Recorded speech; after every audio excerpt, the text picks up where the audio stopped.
One. Boom. We're live. And welcome back to another episode. Today we have John Hughes from Speechmatics. John, how are you doing today, sir? Yeah, very good. Thank you, Tom. I'm very happy to be here. Yeah, Excited. it's exciting. You said you're calling out of Cambridge, right? That's right. Yeah. So I'm in the kind of main office at Speechmatics, which is based in Cambridge in the UK.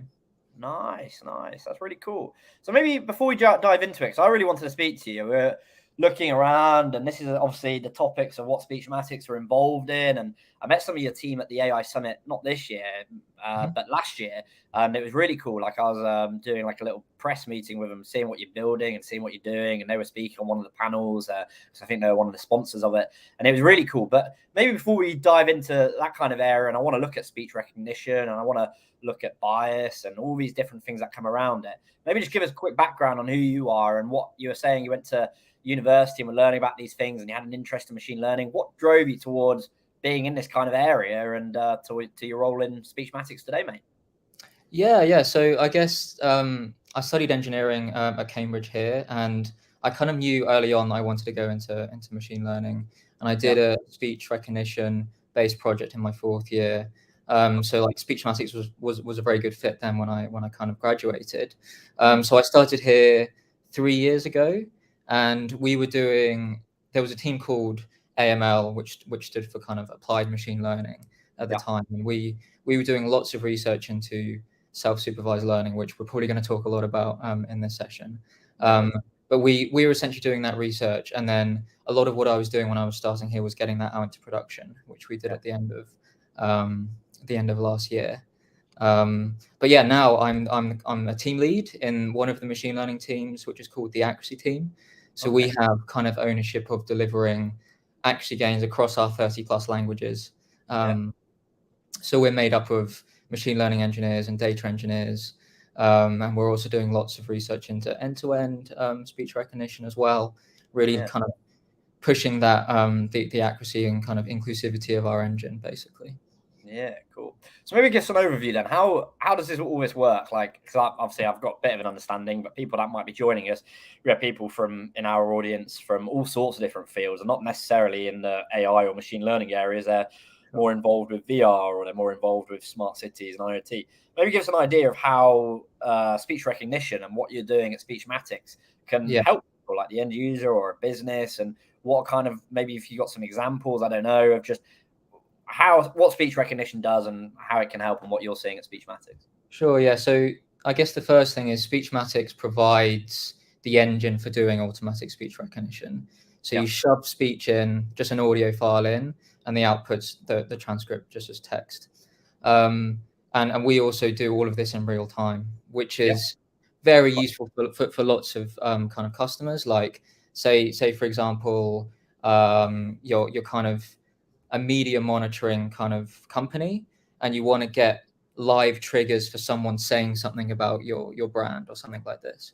And then other things as well, call centers, they want to kind of do lots of analytics using natural language processing on kind of call center agent speech. They want to see what the sentiment was. They want to see if they're swearing. They want to see all of this sort of stuff. So that's kind of like two examples of use cases for ASR. And I guess then going back to how it works. So there's kind of two main building blocks of ASR. You have your language model and your acoustic model. So your language model, that's trained on basically the text on the internet. You can just scrape all of that down. And what you're doing is you're just feeding in, the context of words, and then you're trying to predict what the next word is. So you kind of have your language model gives you a probability distribution over your vocabulary based on, giving it the first half of a sentence. So that's one aspect of ASR. And then you have your acoustic model. Just quickly, John, what does ASR stand for? Automatic speech recognition. Got you. Yeah.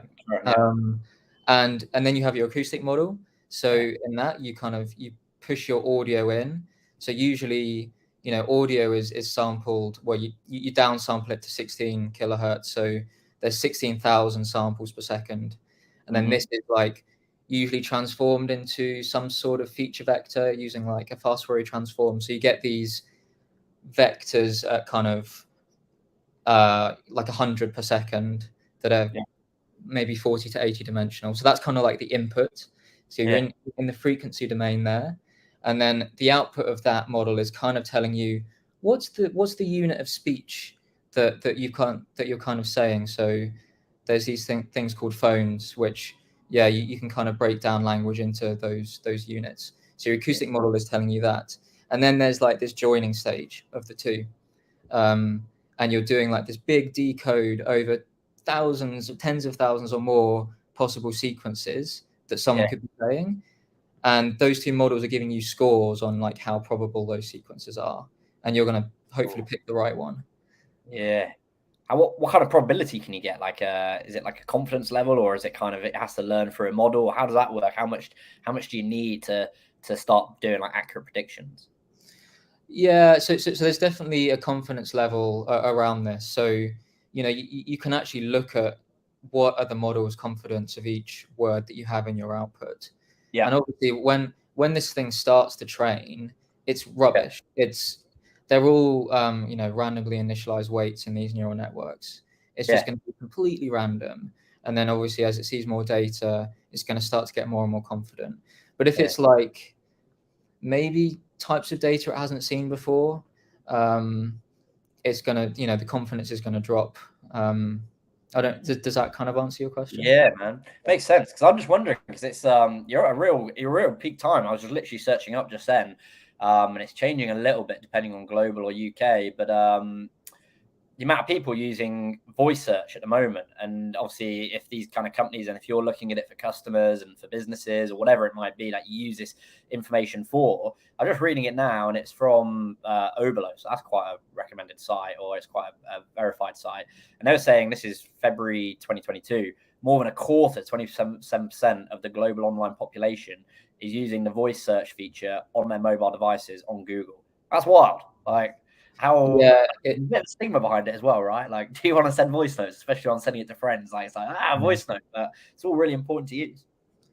Yeah, I mean, it's becoming a much bigger and bigger way that everyone is just communicating with tech, right? So we're really trying to push accuracy and inclusivity because we don't want these digital divides between maybe people who don't have normal speech, and by normal speech I kind of mean like these models, you have to have labeled data to train an acoustic model. So someone has to kind of sat down and written what the transcript is. And a lot of the training data, unfortunately, is kind of biased towards like white males reading audiobooks. And that's like what it is, but it's not ideal. So we're really trying to make it more inclusive. So people with speech impediments or disabilities don't have that digital divide. So we're like the big mission at Speechmatics is like understanding every voice, basically. I love that. That's a great mission to have. And how do you maybe just go into that a little bit more? How are there any like points that you're working on from a company that you can talk about, obviously, or ways or recommendations you would see personally, John, of how we can, businesses, Speechmatics, and who you're serving, to tackle bias in speech recognition technology? Like, are there best practices, best recommendations? Because that's something I always miss. And obviously it's not my field, so I'm not in it every day like yourself. But maybe walk us through that.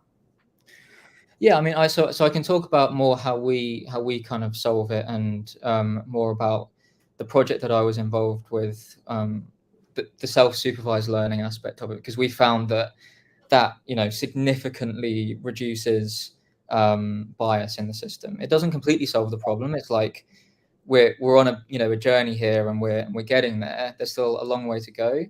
But like maybe I can just talk a little bit about self-supervised learning. Yeah, man, crack on. I want to hear all about it. Yeah, so essentially with self-supervised learning, it allows you to use all of the unlabeled data that's out there on the internet. Because normally, we're training that acoustic model. We have maybe, I don't know, 20 to 30,000 hours of English or something like that, and it's been manually transcribed, and that's supervised learning. It's like trying to match the transcript of your training data. But as we've discussed, that's like really biased towards certain voice cohorts. So how can we utilize all of that unlabeled audio data out there and learn from that as well. So that's what self-supervised learning does. So it's sitting between unsupervised and supervised learning in this kind of way, because it learns very similar to supervised learning, where it has some sort of target that you're trying to match. It does have a label, but that label actually comes from the kind of inherent structure of the data itself. Yeah. So maybe if I give an example. So first of all, like example of supervised learning in like image classification, you have lots of images of like cats and dogs. Someone's labeled what they are, and then you're training that classifier to output the right one. Yeah. That's supervised learning. Self-supervised learning with images would be something like, okay, I'm going to remove a patch of pixels from the middle. I'm going to completely remove them, and I want my neural net to predict what those pixels are. And then you have some sort of mean squared error that drives you hopefully towards the right pixel kind of color and value, right? And what's really powerful about that is you don't need a human in the loop to label the image, because you've just taken a patch away and you know what that patch is. Right. So does that kind of make sense? Right. And then why this is really powerful is if your network knows how to fill in the gaps, it has to know a hell of a lot more about how images work than just training a classifier, because a classifier might just look at the color of a background, because your images of dogs might always be outside, with grass behind, so it might just be looking for green in the background. But if it's trying to like, you don't think about that, like all the background images it might pick up and everything. But if it's trying to like fill in the gaps of like, I don't know, like the fur, for example, or the face, it kind of has to take into account a lot more of the global context of the image. It needs to know, oh, this is a dog. This is like this is the texture here. I want it to be coherent across this gap. So it really starts to learn just about how objects in the world are kind of built up. And you can do exactly the same with speech, basically. So the intuition with using self-supervised learning is you wouldn't want to like get a baby, for example, to like start transcribing and writing it down. You want them to learn the language first, or learn how to speak. So self-supervised learning is kind of doing that in the system. And you can kind of bootstrap these representations from this big model that's learned to kind of learn more from audio. And then that really boosts ASR performance, basically. That's really cool. And I guess it does, like you used a great example, like if a baby's trying to talk, and I've obviously seen my nieces and nephews growing up and watching them not have a clue of how to sort of put string words together, like not just looking at them like, I have no idea what you're trying to say. And then over time seeing them, I'm like, okay, I kind of understand you now, like you're missing your said words, but I can kind of get that context. It's very important, I imagine, for speech recognition, just like what's the like you were saying earlier, like being able to pick up like swear words, is it? So, or like if someone's like happy, sad, like what the structure is, all that kind of thing, right? Yeah. So, and that's another thing that the self-supervised learning would really help with. So if we think about like emotion identification, for example, like if you're trying to learn lots from this unsupervised speech, you better well know if someone's angry, or like their accent, or something like that, because that's really going to help. And then therefore, if it knows all of those other factors, those representations can be used for emotion ID, for language ID, for speech recognition. And that's kind of like our big vision here at Speechmatics, is using this. We call it a Hydra body, because this self-supervised learning model is kind of like the body of a Hydra, and then you can have lots of heads coming on to do different tasks using these powerful representations. So that's why it's called Project Hydra, which I think is quite cool. Yeah, that's a cool way of looking at it, like all the different areas that can come off it. Do you reckon speech recognition will be quite big in, like, it's just popped to my head, but like more places when you ring up or something, or your bank asks you to speak basically, and says like voice activation stuff. Yeah. Like I can imagine it going through airport security. And it always annoys me, John, when I'm like, we travel quite a lot with the business to different conferences, and I was over at South by Southwest, and I was over in Lisbon, and all these different places, and I never get through off my digital one. I don't know why, with my digital passport, I'm just like, imagine if you don't even need a passport, like it would just be able to do a face recognition. You say 2 or 3 words, and boom, you're through. I don't know. Like, do you see it being quite a trend in the security area? Yeah, so I'm not sure necessarily if kind of at least our product right now would be able to be used for that, because I mean we're kind of just getting the text out, right? Whereas if you wanted to do some sort of like speaker identification, you'd have to have some sort of embedding coming out which matches your voice, and then doing some sort of, you know, clustering or something which is relating you to the sample that's kind of saved, or it would probably work kind of like that. But that is the type of, like, you might be able to use some sort of self-supervised learning embedding to help a lot with the accuracy of speaker ID for that use case in security potentially. I think we do have some customers in security, but it's not really for that type of thing. Yeah. Well, I'm a very, I wasn't trying to put you on, I'm a very forward thinker. I try and think of these new ideas. And even when we're speaking with other people on past episodes, I'm always thinking of what new ideas can you bring in, or what new kind of products can you bring in to help people, which is pretty cool. Yeah. But I guess if you're looking at it from this angle, John, of words being documented and everything, is there a problem, or how important is it for word error rate? Because there's one angle, just before I let you out, or want to hear your answer, is using things like slang. Like there's lots of slang, and there's lots of things that when I'm around my friends, like we use certain words that maybe my friend that was over from Chile, he was just like, I don't understand what you're talking about, but we had to like explain it to him, like, yeah, it's quite a simple concept. How do you deal with those kind of things?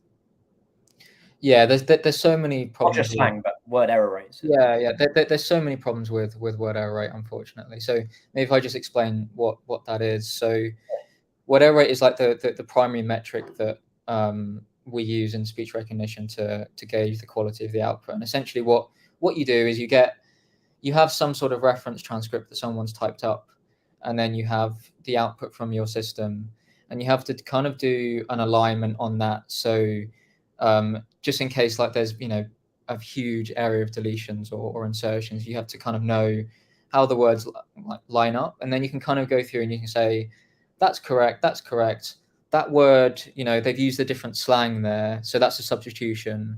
Oh, they've missed a word there, that's a deletion or an insertion. And you go through and you count up those 3 types, so substitution, insertion, and deletion.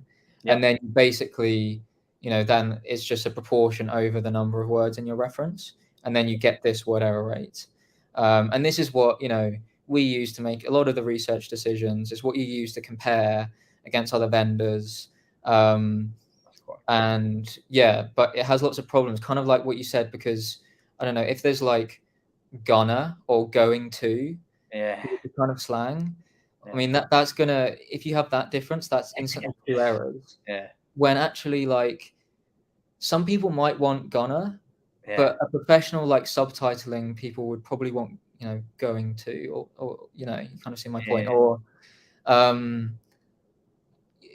or for example, if a word has a hyphen in there, but you don't have that on your output, then, you know, you have to either normalize that in some way, or that's going to impact your word error rate. So big problem with word error rate is it doesn't take into account more serious errors that actually affect meaning.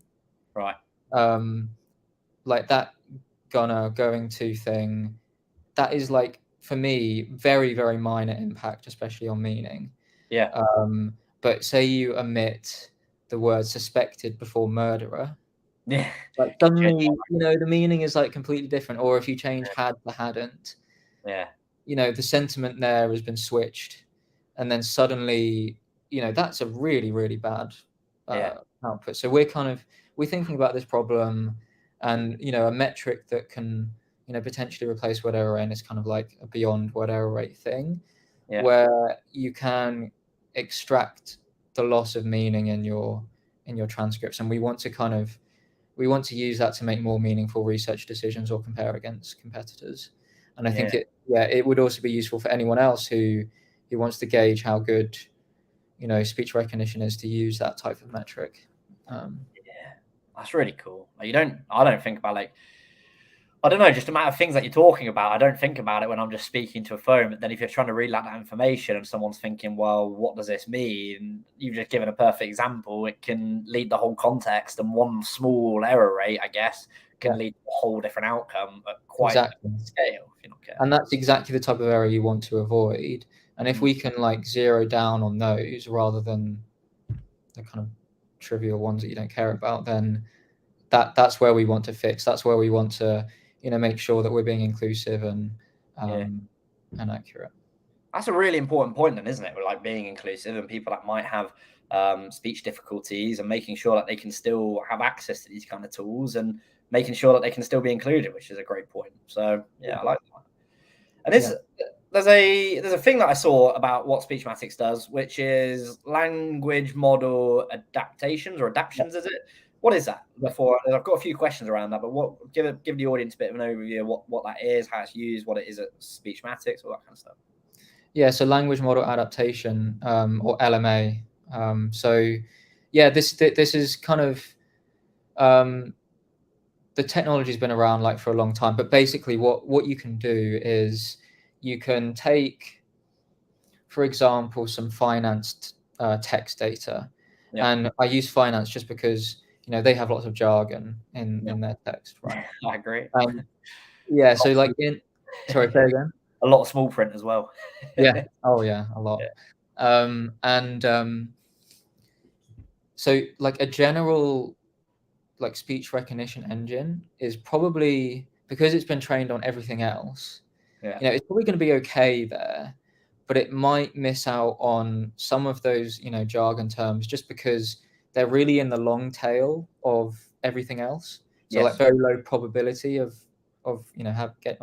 predicting those words in the language model. So what you can do is you can train a separate language model on just your financial text data. So that's going to be really good at predicting all of those kind of specific jargon terms, because it's seen a lot of them and it hasn't seen a lot of the other general stuff. And then what you can kind of do is you can do something called language model interpolation, where you kind of look at some test sets that you really care about doing well on, and you kind of get a weighting for your general language model and this, like, finance language model. And you can trade off scores between them. So it basically just means that when you use this, you can really boost performance on finance. So we released an EN finance language pack last quarter. Nice. And you can specify that domain when you kind of use our product. And it will then hopefully get much better accuracy. Like, internally, we've kind of seen around the 15% relative kind of improvement in word error rate. So nearly 1 in 5 errors kind of going when we use this. So that's quite cool. And then we're also moving forward. We want to be releasing an LMA container that we can give to our customers for them to be able to do that process themselves, because they might have that data, but it might be there might be a lot of privacy concerns around using that data and sending it off to the cloud or giving it to us or anything like that. So they can keep it all on their own servers, and they can use this container to get a very good offering just for them. How does that work then, with the point that you just mentioned around security and making sure that everything is secure with all this speech that's being collected or being used or whatever it is? How does that world work? Yeah, so I mean that's one of the kind of key differentiators of Speechmatics compared to other people in big kind of people in the market like Google, Microsoft, Amazon. We kind of provide an on-premise solution. So it means that, and it's all around providing a container. But what you can do is you can give the customers this container and they run it on their own servers, their own computers, and they can shove the audio files in and get the text out. And they're not sending their audio, up into the cloud where, they just might have data kind of privacy concerns, which means they can't do that. They literally can't because they're a medical company or something. Yeah. So that is like an amazing thing for them, because then it suddenly opens the door for them, being able to use it. So that's basically how it works for this as well, is we can just provide them a container, they download it, and they can just use it straight off. Yeah, gives them more control as well. Like I know it was a big thing in when I was in engineering. Obviously, not specific to the business I was in, but I know, and now speaking to people in like the industry 4.0 world and all that kind of sexy, savvy world, it's very important that people are going to the edge and having it on-prem and making sure that things are being built around that, because there's so many security things. Like I wasn't aware till like even around healthcare, like you have to have data centers in the UK to be able to deal with the NHS and all this kind of stuff to make sure that it's all compliant. And you don't even think about this. I'm sure you know it much better than me, John, with how much, especially if you're using people's speeches or their dialect or their conversation, how important that can be to a business, right? Yeah, for sure. Yeah, it's really key to be able to provide that. Yeah.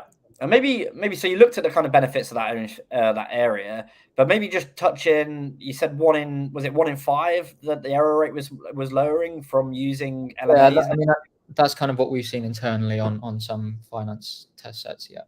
Yeah, and are there any other benefits that you might be worth mentioning of what it can do to a company? Say if it's a company in a retail, or I don't know, because obviously it's not voice, but it's speech recognition. So it's through chatbots, which are becoming more and more. Every company wants one on their website. Are you seeing like any opportunities through that coming around, or what could be possible in the next 5 years? Yeah, I mean, I think it can literally help any of people in loads of different kind of domains and everything, because all you need is some text data that's relevant to the jargon which you use. Yeah. And that's quite easy to get, even if it's literally just from the internet. Yeah.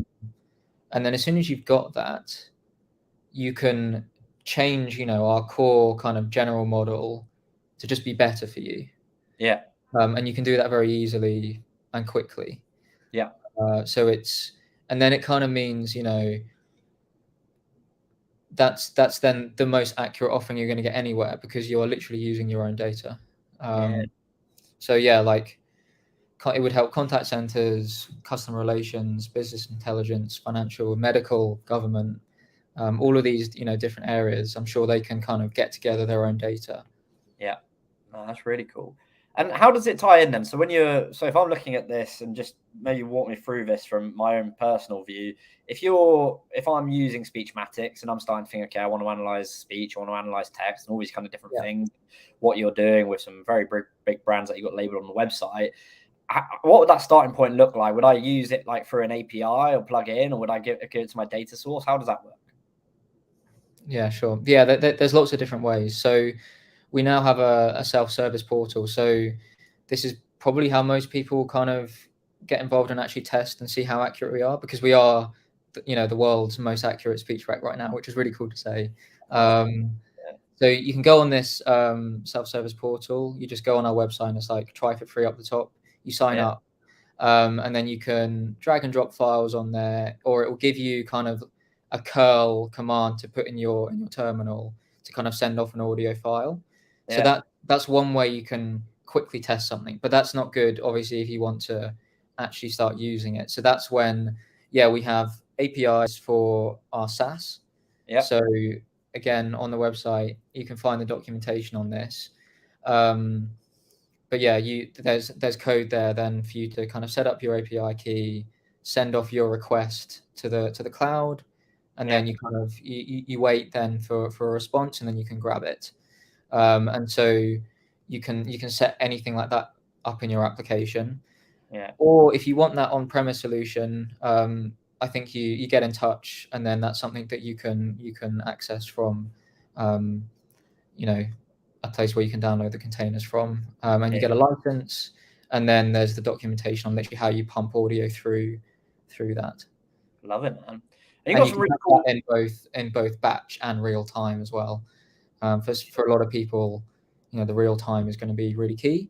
And then there's also you can switch between our standard and enhanced model, And then the enhanced model is the one that uses all that lovely self-supervised learning stuff that we've been talking about, that really makes everything more inclusive.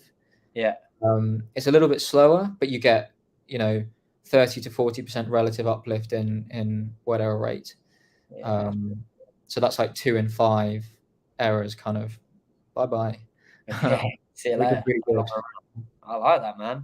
And I noticed you had a press release that went out for your July updates, which look pretty cool. A language identification feature. What's that? How does that work? Yeah. So that's something actually that a couple of the people in my team have been working on.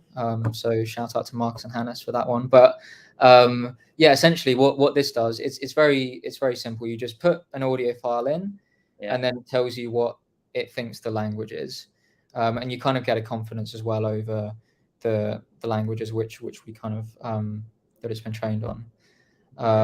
But this is really good. Say you don't know what the language is up front, you can put it through that container first. Yeah. And then after that, you know what language it is, so you can put it then through the speech recognition. Very cool. So it helps if you just have no idea what what language is in your data. That's really cool. And I noticed as well, so that's like that's quite cool. So you can basically identify, and it says here the 12 languages that you can basically just pick out, and it will just tell you what's happening within that media file. Is that right? Yeah, that's right. Yeah. Cool. And I noticed as well with the key language improvements, was this part of your team as well? Are you being able to speak now you've updated 16 languages to support punctuation marks and improve readability, which when you look at it, like the small things, like I think you mentioned full stops, commas, all that kind of stuff, how important that can be across, well, you've listed loads, mainly European countries here, but also Korean. God, how do you do that? How do you look at like a Korean language and start thinking, okay, we know how to interpret your language as well, if you're not bilingual or you don't understand that language? That's wild. Yeah, Korean's a tricky one, but so the question was around the neural punctuation kind of improvements. So neural punctuation is so key for meaning, because like we're just not used to reading a book or something. Like imagine reading a book and it doesn't have punctuation and capitalization. It would just be like one of the hardest things ever. So I mean, it's now like really expected that your ASR offering has things like neural punctuation. I say neural, that just means that there's like a kind of a transformer model, which is kind of looking at the words, and it's like, should a comma, an exclamation mark, question mark be after this word? Yes. Okay, I'm going to put one in. Or, does this word, should this be capitalized? Is it a proper noun? Is it the start of a sentence? And then it kind of does that all automatically. And you can train these things just because, like all of your reference data is punctuated and capitalized. So you have all of the ground truth labels for where those things should happen. So you're just training it to match that. So that's kind of how that works. And it's super key for meaning. So all of our languages support that now. That's very which cool. is really, really good. The other thing as well, I think I forget exactly how many, but there's around 10 languages now which support inverse text normalization. Which is essentially where we have our own specification of how we want to write currencies and times and addresses and credit card numbers and all of those types of things. And that again is a really key thing for meaning, because imagine you're reading a long currency number in the millions and it's all just the word versions of it. It's going to take you ages to go across line to line to do it. So it's really important that you have that.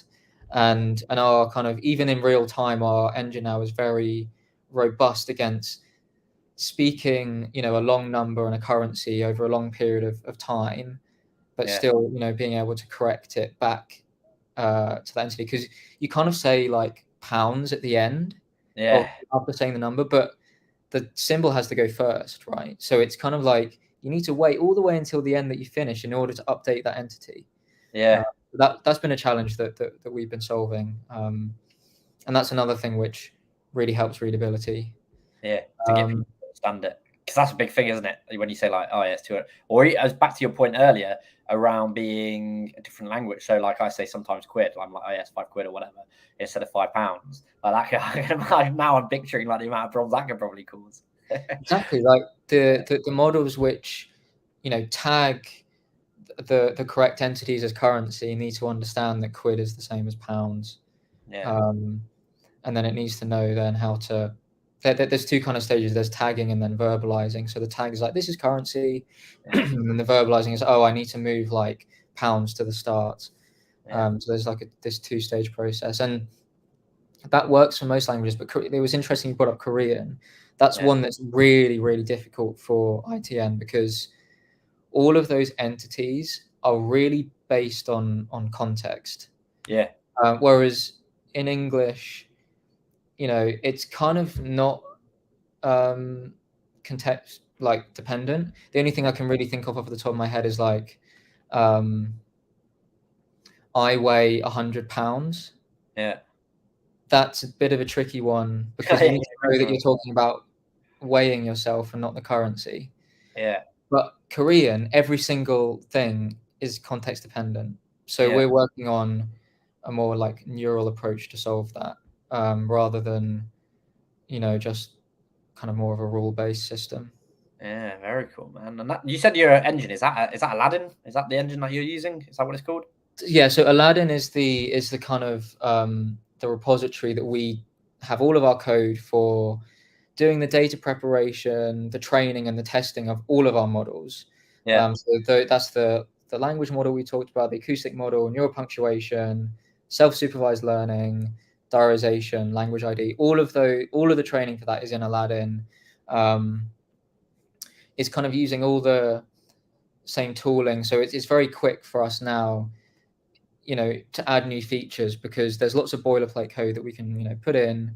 We can put all these bits together, and it makes research really, really rapid, which is great. So we've come a long way, kind of using this repository. But yeah, so Aladdin is basically the modeling code base. The output of Aladdin is all of our models which go into a language pack, and that language pack is used by the engine. So it's just a folder full of models, basically.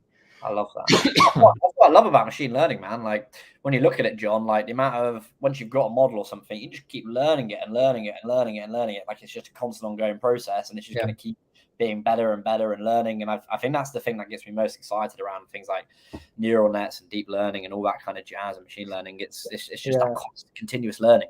And that's it. That's exactly what we're trying to build into Aladdin now as well. This kind of continuous learning aspect, because the Hydra project was kind of the first step of autonomous speech recognition, which was the release last year. And that the vision there is like language is constantly changing. We need to keep up to date. For example, if the next, God forbid it doesn't happen, next pandemic comes along, COVID, we want that word to be instantly in our language models. So as soon as everyone starts using that word, it's being transcribed correctly. So we want to have this like continual learning of recent text, recent audio, and it all links to continuous culture. And we had a white paper on that recently with someone in my team, Benedetta, who did a lot of work looking at, I think there was like 24 different YouTube videos from kind of Mario Kart to diving World Cups, like all of these different videos that represent culture.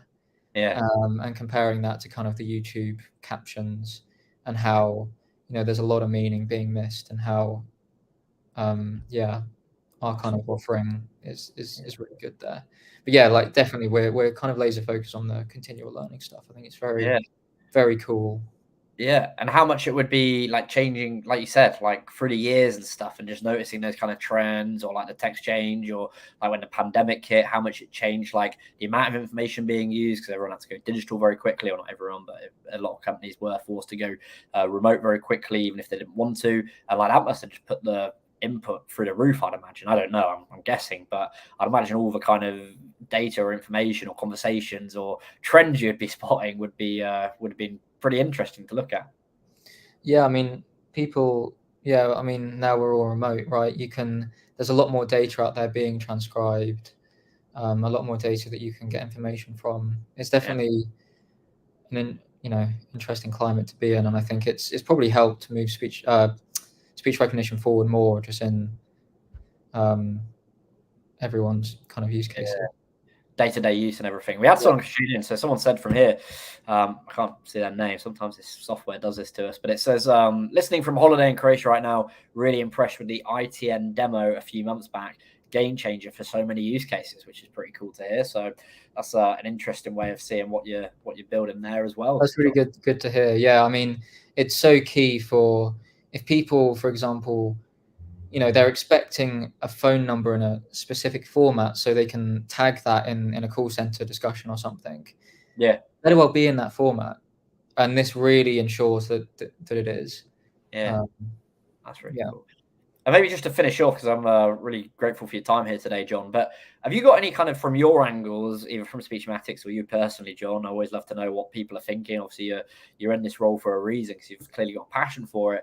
What the kind of, have you got like any future trends that you're seeing, or any way that you see like speech going, or anything that you see it being an important area in? Like, for example, I'm a massive fan of VR because I look at all the applications. I'm just like the world of VR and XR just baffles me. It's just like, look at the possibilities of it. It's huge, and it's very similar to Speechmatics, to speech and what you're doing at Speechmatics. Yeah. You got any kind of like ideas around what you'd like to see, or how you can see it maybe evolving over the next 2, 3, 4, 5 years?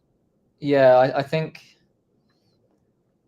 so. We want to be understanding every voice. That's kind of our mission, but we also want to be able to understand kind of insights, opinions, and emotions as well, and really that human machine interaction element we want to kind of nail, and that's like a long-term kind of vision for us. And I think that's probably going to be the way it goes. So yeah, maybe that two-way kind of communication with kind of what we're seeing now with kind of what's it called, like dialogue agents.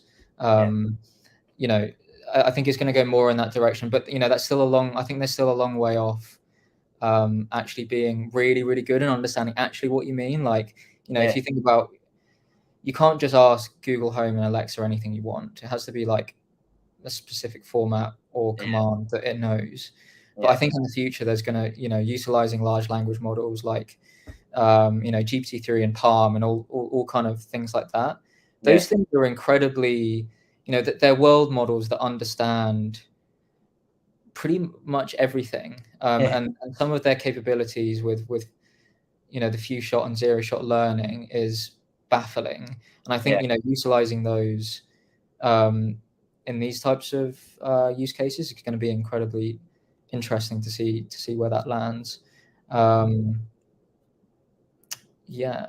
think so. Cool. And also the other kind of big trend, so a lot of the people in the community are scaling these language models to be massive. And that's just unlocking all these new capabilities. And I think it's going to go the same way, and it is going the same way in lots of other places. And we're kind of betting big on scaling these models for audio as well. So yeah, it's this big kind of everyone scaling. These models are getting more and more powerful. So that's definitely a trend that I see.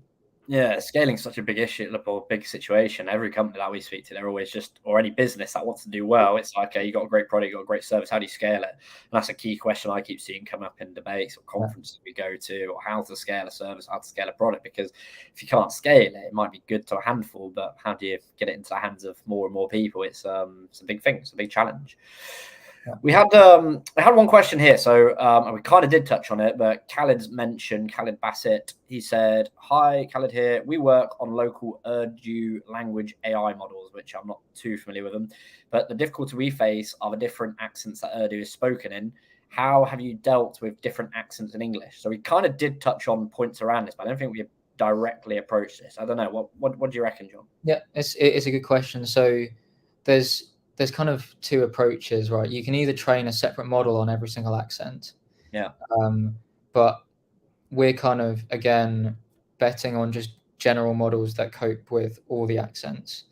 And actually, I think that kind of does make sense, because there's going to be a lot of commonalities between a lot of the different accents that you can learn from, right? And if you are scaling these models in the right way, it should be able to make the right kind of connections and not lose accuracy on like a specific kind of area. So that's one thing where it work.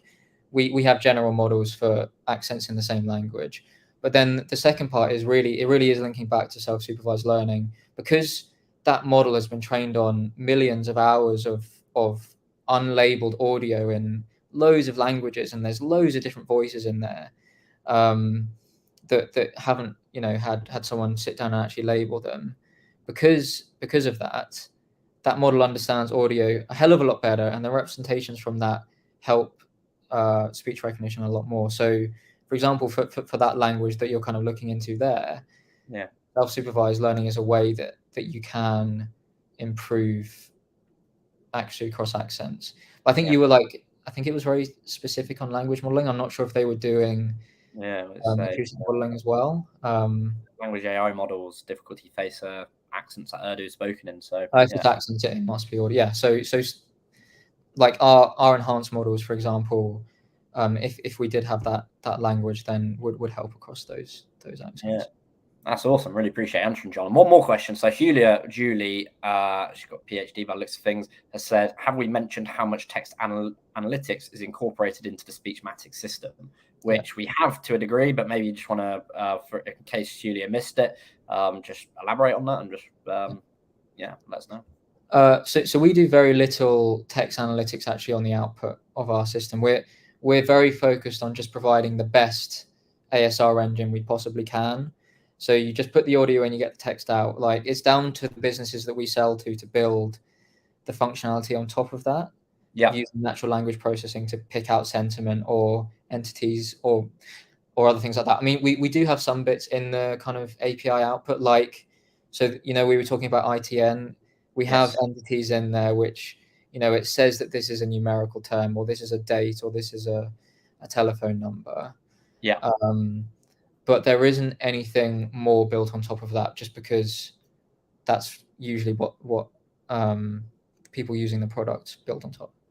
I love it. Really appreciate it, John. It's been a lot of fun and some good questions as well at the end to everyone for your questions. Yeah, no, I really appreciate you joining us, John. It's been good to know more about it. I mean, speech and speech recognition, I think it's going to be huge. I always look at things from a marketing perspective, and I think it's just going to help massively with understanding how people are communicating, what they're doing, and what you've touched on today really opened my eyes to it, especially around the kind of bias section and what you're building with your language model. So, John, really appreciate making the time, sir. Thank you very much, Tom. And to everyone who's watching, let us know who you want us to bring on next time. Had a great time interviewing John, and look forward to the next one coming to you soon. Have a great day and great afternoon.